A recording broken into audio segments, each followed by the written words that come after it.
মালদার গাজলহাট মোহাম্মদ মিয়া জুম্বা মসজিদে মুক্ত হস্তের দানের বাক্স তালা ভেঙে চুরি যাওয়াকে কেন্দ্র করে চাঞ্চল্য ছড়ালো ভিতরহাট এলাকায়। এ নিয়ে গাজল থানায় লিখিত অভিযোগ দায়ের করা হয়েছে। গাজলহাট মোহাম্মদ মিয়া জুম্বা মসজিদে ক্যাশিয়ার মোহাম্মদ মোস্তফা মিয়া জানান, কে বা কারা তাদের মসজিদের দানপত্র বাক্স তালা ভেঙে সব দানের টাকা নিয়ে চম্পট দেয়।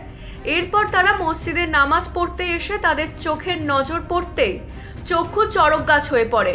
এরপর সকলকে ডেকে এই চুরির ঘটনায় গাজল থানায় রাত্রিতে তারা লিখিত অভিযোগ জানান।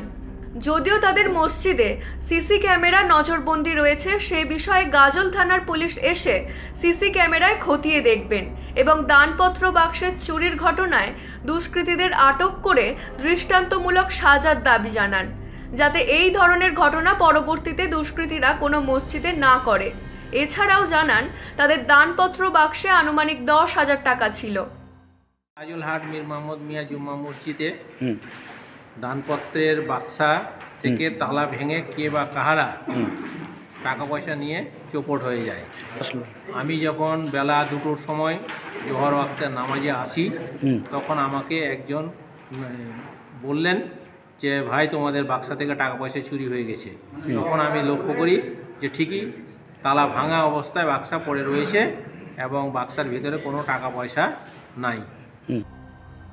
মালদা থেকে বলাই পোদ্দারের report, U Bangla TV. U Bangla TV হৃদয় ছুঁয়ে যায়।